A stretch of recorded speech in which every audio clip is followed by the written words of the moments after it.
English बोलने के लिए बहुत ज़्यादा ग्रामर की ज़रूरत नहीं पड़ती है। Only we need to know functional grammar.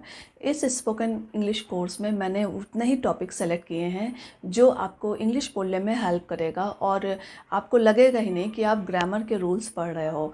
और उसको मैं इतना इजी वे में डिस्क्राइब करने की कोशिश करूँगी ताकि आपको बहुत जल्दी ईजिली आप you can understand everything. So hello, this is Monika Rai और मैं आपका स्वागत करती हूँ इंग्लिश सीखो में। So without wasting any time let's dive into the video. Have to and has to का यूज़ हम तब करते हैं जब हमें कोई काम करना होता है, हमारी ड्यूटी होती है, ऑब्लिगेशन होता है। हम हैव टू का use I we you they and plural के साथ करते हैं और हैज़ टू का use he she it any name and singular के साथ करते हैं। जैसे I have to go to give classes, मुझे क्लासेस देने जाना है। Ravi has to take classes, Ravi को क्लासेस लेनी है। She has to think on this issue, उसे इस इशू पर सोचना है। I have to work hard, मुझे ज़्यादा मेहनत करनी है। मुझे कभी कभी दौड़ना पड़ता है। Sometimes I have to run, उसे बर्तन धोने पड़ते हैं। He has to do the dishes, मुझे डिसीजन लेना है। I have to make a decision, आपको यहाँ से जाना है। You have to go from here. अब हम देखते हैं कि हम नेगेटिव सेंटेंसेस कैसे फ्रेम करते हैं। तो इसमें सब्जेक्ट प्लस डू और डस प्लस नॉट लगाएंगे और have to and has to plus verb and object हम लगाएंगे। सो देखते हैं सेंटेंसेस कैसे फ्रेम करें। जब वाक्य में डू डस का यूज़ होता है तो हम ही शी इट और एनी नेम के साथ हम डज लगाएंगे and I we you they और प्लूरल के साथ हम डू लगाएंगे। सो सेंटेंसेस फ्रेम करते हैं। मुझे आपसे बात नहीं करनी है। I don't have to talk to you, आपको यहाँ से नहीं जाना है। You don't have to go from here, अगर उसको वहाँ से नहीं जाना है तो then we will say she doesn't have to go from here, क्योंकि he she it any name के साथ हम टू डज लगाते हैं। उसे खाना नहीं बनाना है। She doesn't have to cook, आपको ड्रामा नहीं करना है। You don't have to create a scene. Interrogative sentence बनाने के लिए हम do does plus subject plus have to और has to plus verb plus object लगाते हैं। जैसे क्या तुम्हें सुनना पड़ता है? Do you have to listen. क्या तुम्हें सुबह निकलना है? Do you have to leave early in the morning. क्या तुम्हें मुझसे बात करनी है? Do you have to talk to me. क्या आपको अपना बर्थडे नहीं मनाना? Don't you have to celebrate your birthday. क्या उसे खाना बनाना पड़ता है? डज़ ही हैव टू और does she has to cook.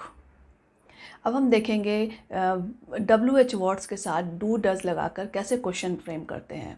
जैसे आपको क्या करना पड़ता है? What do you have to do. इसे हम डबल इंट्रोगेटिव सेंट भी बोलते हैं क्योंकि हम व्हाट का भी यूज़ कर रहे हैं और डू का भी यूज़ कर रहे हैं फॉर मेकिंग इंट्रोगेटिव सेंटेंसेस। उसे कहाँ जाना पड़ता है? Where does she have to go. आपको कौन सी दवाई लेनी पड़ती है? Which medicine do you have to take. हम मेडिसिन में मेडिसिन नहीं बोलते हैं, हम इसे मेडिसिन बोलते हैं। Which medicine do you have to take. आपको कौन सा फ़ोन ख़रीदना है? Which mobile do you have to purchase. आपको उसे कब मिलना है? आपको when do you have to meet him. How long does she have to stay here. क्या उसे बाजार नहीं जाना है? Has he not to go to the market. Market में भी हम मार्केट नहीं बोलते हैं, हम मार्केट बोलते हैं। क्या रवि को खाना खाना है? Has Ravi to eat food. क्या मुझे पानी पीना है? Have I to drink water. क्या राधा को दवा नहीं खानी पड़ती है? Has Radha not to eat medicine. क्या तुम्हें लेटर लिखना है? Have you to write a letter. क्या स्टूडेंट्स को कड़ी मेहनत करनी पड़ती है? Have students to do hard work. क्या मुझे गरीबों की सेवा करनी है? Have I to serve the poor. क्या आप लोगों को परीक्षा देनी है? Have you to take an exam. अगर आप परीक्षा दे रहे हैं तो आप कहोगे take an exam. Have you to take an exam. क्या रोहन और रवि को दिल्ली जाना है? Has Rohan and Ravi go to Delhi. अब हम देखेंगे हैड टू का यूजेस। जब भी हमें कोई काम करना पड़ता था, करना पड़ता है, करना पड़ा, तब हम हैड टू का यूज़ करेंगे। जैसे मुझे जल्दी जाना पड़ा, I had to leave early. मुझे खाना बनाना पड़ा, I had to cook.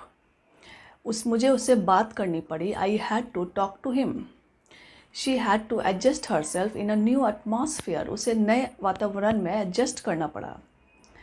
My father wanted me to become a doctor so I had to study medicine, मेरे पापा मुझे डॉक्टर बनाना चाहते थे इसलिए मुझे मेडिसिन की पढ़ाई करनी पड़ी। I had to study at night, मुझे रात में पढ़ना पड़ा। The doctor had to rush to the hospital to see the patient, doctor को हॉस्पिटल की ओर जाना पड़ा पेशेंट देखने के लिए। अब हम देखते हैं नेगेटिव सेंटेंसेस कैसे फ्रेम करते हैं। Had not, I had not to study at night, मुझे रात में नहीं पढ़ना पड़ा। You had not to write a letter, तुम्हें लेटर नहीं लिखना पड़ा। He had not to go to the USA, उसे USA नहीं जाना पड़ा था। अब देखेंगे use of had to with interrogative sentences, जैसे क्या मुझे दौड़ना पड़ा, हैड आई टू रन। क्या मुझे खाना पड़ा, हैड आई टू ईट।